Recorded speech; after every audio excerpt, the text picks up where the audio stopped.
Vous écoutez la chaîne 2, il est 12 heures. Mesdames et messieurs, bonjour à tous. Merci de rester fidèles au programme de la chaîne 2, c'est l'heure des informations. Les titres. L'islam demeure une religion de tolérance et de l'acceptation de l'autre. C'est pourquoi 45 leaders religieux de la communauté musulmane du Mali se forment sur le radicalisme et l'extrémisme religieux.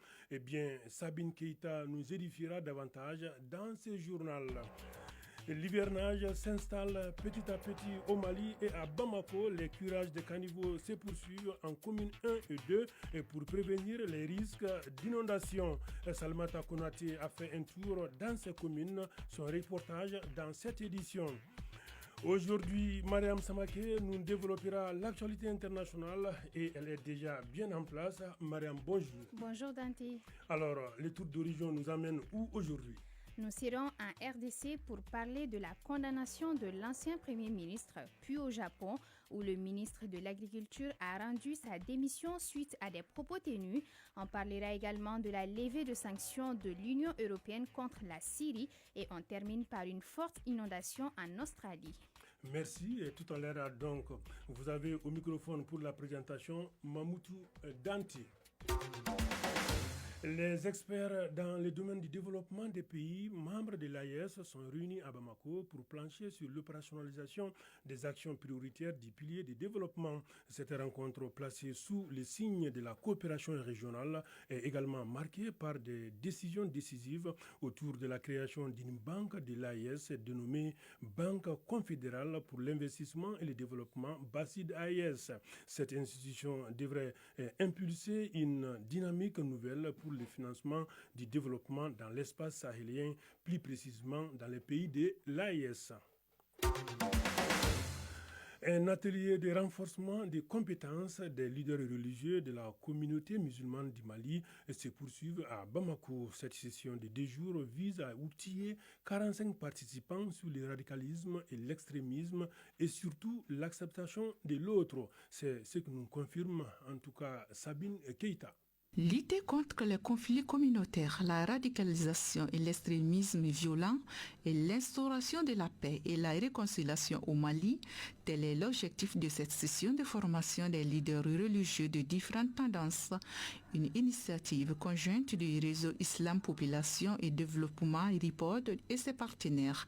Salam Traoré, coordinateur du RIPOD. Suite à un document qui a été le résultat d'une recherche menée à travers Bamako, Ségou, Mopti, Tombouctou, Gao, en vue d'identifier les points de convergence, les points de divergence entre elles pour réduire les méfiances, la rivalité, le conflit entre les leaders religieux musulmans. Cette formation qui durera des jours est un cadre approprié et concerté qui permettra aux leaders de différentes confessions et croyances du Mali d'échanger sur des thématiques relatives à la paix et au respect de l'autre. Dr Abdul Karim Amadou Sissé, formateur. Les points de convergence couvrent à peu près plus de 90%. Les tendances islamiques sont d'accord sur la majorité des pratiques islamiques. Mais il y a quelques points seulement qu'on a identifiés. C'est ces points-là qui sont des points de divergence. Et ces points de divergence ne doivent pas entraver la cohabitation. Comment faire un discours religieux et maintenant comment il faut adapter les discours au contexte. Karamoko Ibrahim Dambélé, participant. On vivait ensemble sans problème. Il vaut mieux qu'on trouve une solution pour ça. Cette initiative qui s'inscrit dans le cadre du projet de lutte contre les conflits communautaires et la radicalisation a débuté en 2020 et prendra fin en 2025. Et oui, l'islam, c'est la tolérance. Leur thème aussi, c'est la passion des services publics. Leur thème a été les terrains d'exploration pour les élèves du complexe scolaire Académie Synergie. Cette visite qui s'est déroulée mardi a permis aux élèves et encadrés de s'imprégner du fonctionnement de leur thème et de découvrir la grosse équipe qui se trouve derrière les caméras et les micros. Notre reporter Mariam Dao a suivi la visite pour l'Infocité. C'est sous un beau temps et un ciel peu nuageux que l'ORTEM a accueilli les élèves du complexe scolaire Académie Synergie. Les visiteurs du jour ont commencé leur tour par les locaux de ORTEM 1. Nos petits curieux du jour ont été décidément émerveillés par les studios Baba Dakamaïssa, ou du moins par le décor du journal télévisé. Bonjour mesdames et messieurs, bienvenue au journal de l'ORTEM. Après l'ORTEM 1, direction ORTEM 2. Et ici, Khadija Toukone les accueille. Bonjour les enfants. Et c'est parti pour 30 minutes d'échange entre nos tout petits et la rédactrice en chef de ORTEM 2. ORTEM 1 c'est la première et eux c'est plutôt institutionnel. Comment faire le tour de l'ORTEM sans passer par les radios de la structure? Et à la radio, c'est Mamadou Sissoko, chef technique, qui joue le rôle de guide. Après avoir exploré la radio nationale, la visite s'achève à la chaîne 2. Bienvenue à la chaîne 2.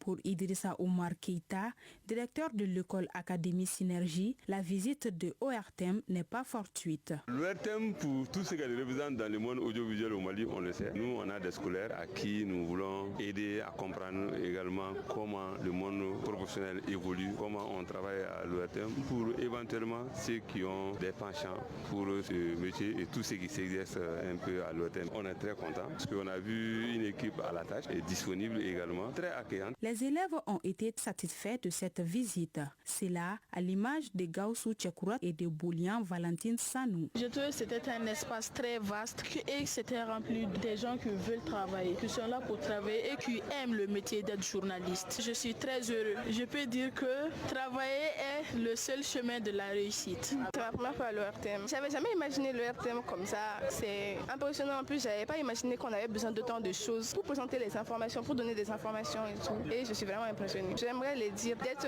reconnaissants parce qu'ils fournissent beaucoup d'efforts pour nous informer, pour informer le pays. Pour l'ORTEM, merci. Les sorties scolaires offrent aux élèves l'occasion de découvrir de nouveaux métiers hors des quatre murs de l'école. Toutes choses qui suscitent leur curiosité et les encouragent à plus de créativité personnelle.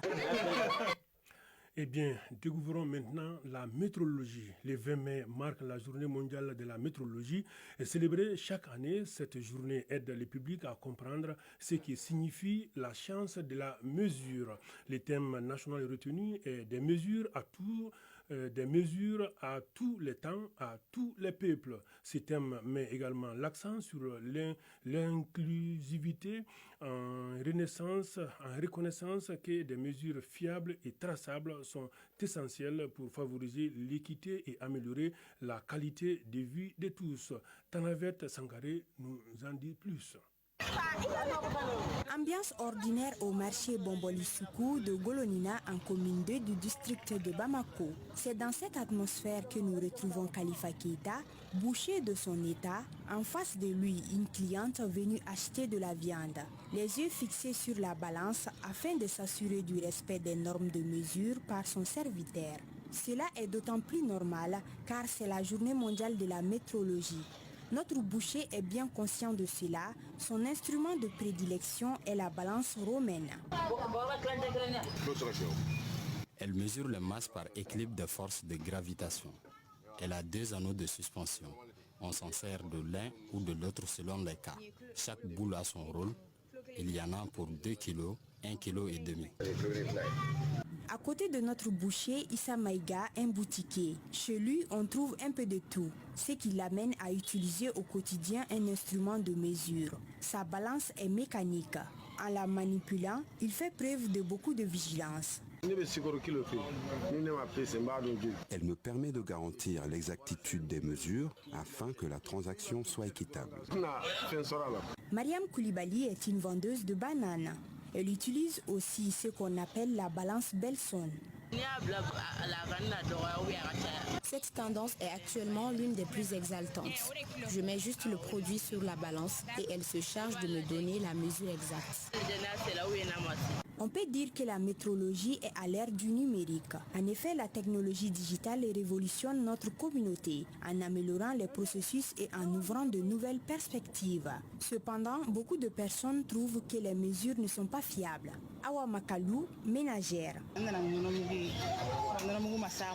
Un jour, je suis allée acheter du lait. Après vérification dans une autre boutique, les mesures n'étaient pas exactes. Et quand je suis retournée faire le reproche au commerçant, il n'a voulu rien comprendre. Ali Sougouna, commerçant. Souvent, c'est dû à la balance. Des fois, en pesant les produits, il arrive qu'elles bougent, soit avant ou après. Donc, c'est difficile. Alors, il est nécessaire d'inviter les commerçants et consommateurs à veiller à la conformité des 10 instruments, en exigeant par exemple la vérification de l'AMAM, Agence malienne de métrologie, pour préserver chacun son intérêt. 12h passées de 11 minutes, à présent la page internationale avec Mariam Samaké. À présent, le tour d'horizon de l'actualité internationale. Mariam, bonjour.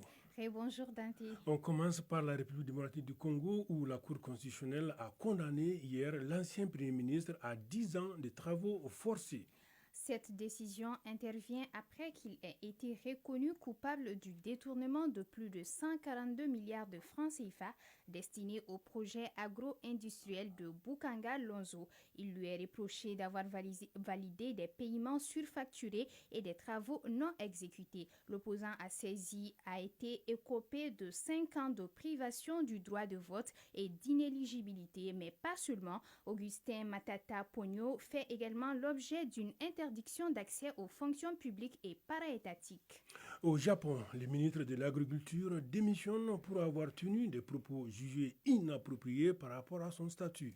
En effet, lors d'un rassemblement public dimanche, le ministre de l'Agriculture japonais a dit n'avoir jamais acheté de riz parce que ses soutiens lui en donnent tellement qu'il pourrait pratiquement en vendre. Et cette remarque a choqué l'opinion dans un pays confronté à une forte hausse des prix de denrées alimentaires, en particulier du riz, un aliment de base au Japon dont les tarifs ont presque doublé sur un an. Et c'est l'ancien ministre de l'Environnement qui a été nommé à sa place. L'Union européenne annonce la levée de toutes les sanctions économiques contre la Syrie. Cette levée des sanctions concerne essentiellement le système bancaire syrien, jusque-là interdit d'accès au marché international des capitaux. Elle prévoit également un dégel des avoirs de la Banque centrale syrienne. La décision européenne fait suite à celle de Washington le 13 mai. Rappelons que la levée des sanctions contre la Syrie fait suite à une première mesure prise en février qui consistait à suspendre certaines sanctions imposées à des secteurs économiques clés de la Syrie. Selon les responsables européens, toutes ces mesures pourraient être réimposées si les nouveaux dirigeants syriens ne tenaient pas leur promesse de respecter les droits des minorités et de progresser sur le chemin de la démocratie. Enfin, inondation en Australie, plus de 16 000 personnes devraient rester isolées au moins jusqu'à jeudi. L'équivalent de plus de 4 mois de précipitations s'est abattu en 2 jours sur plusieurs zones du sud-ouest australien, inondant les logements et couvrant les routes d'une eau bouilleuse au point de contraindre des habitants à se réfugier sur les toits.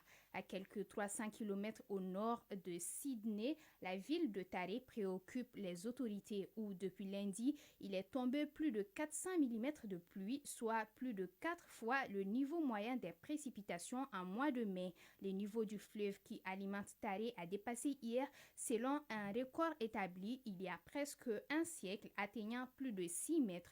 Et c'est tout pour la page interdentée.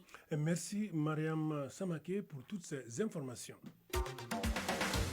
Nous arrivons au dossier de la rédaction. À Bamako et un peu partout au Mali, l'hivernage s'installe face à l'insalubrité croissante dans les rues qui risquent de provoquer des inondations. Des jeunes bénévoles retroussent leurs manches pour curer les caniveaux à tous les niveaux. En commune 1 et 2 du district de Bamako, Salimata Konaté a fait un tour pour faire le constat. C'est le dossier de la rédaction signé Salimata Konaté.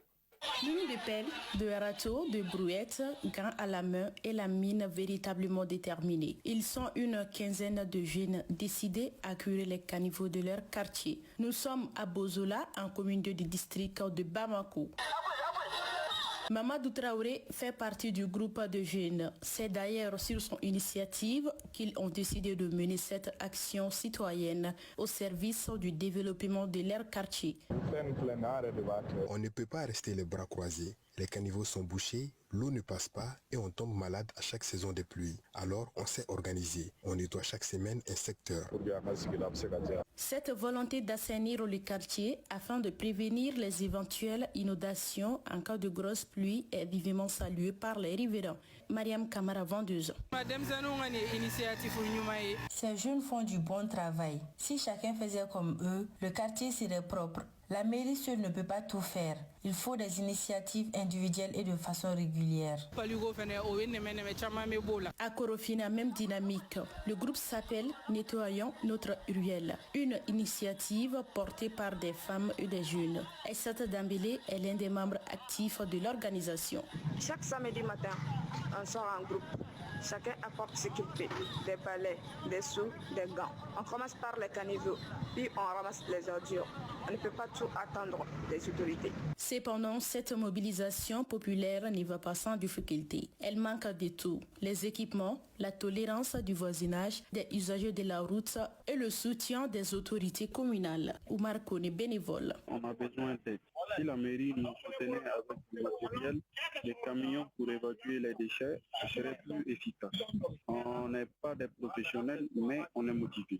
À Bamako, le curage des caniveaux par des citoyens révèle la solidarité existante et la volonté d'accompagner les autorités. On pourrait la qualifier de goutte de civisme dans un fleuve des défis urbains. Mais cette mobilisation ne peut se faire sans changement de comportement des populations.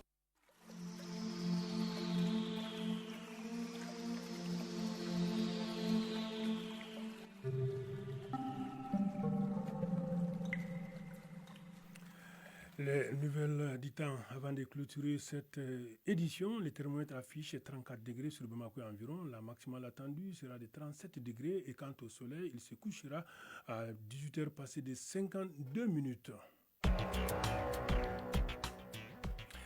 Et c'est tout pour ce journal présenté par Mamoutou Danté et réalisation Suleiman Fomba, Salimata Konate, mise en onde Diala Samake, mise en ligne Hamadi So et Anta Sidibé, coordination éditoriale Seydou Traoré et Jefa Diara. Et ne vous déconnectez pas, tout à l'heure ça sera Magazine des Sports avec Brahima Diallo et Moussa Diabaté. Merci, à très bientôt.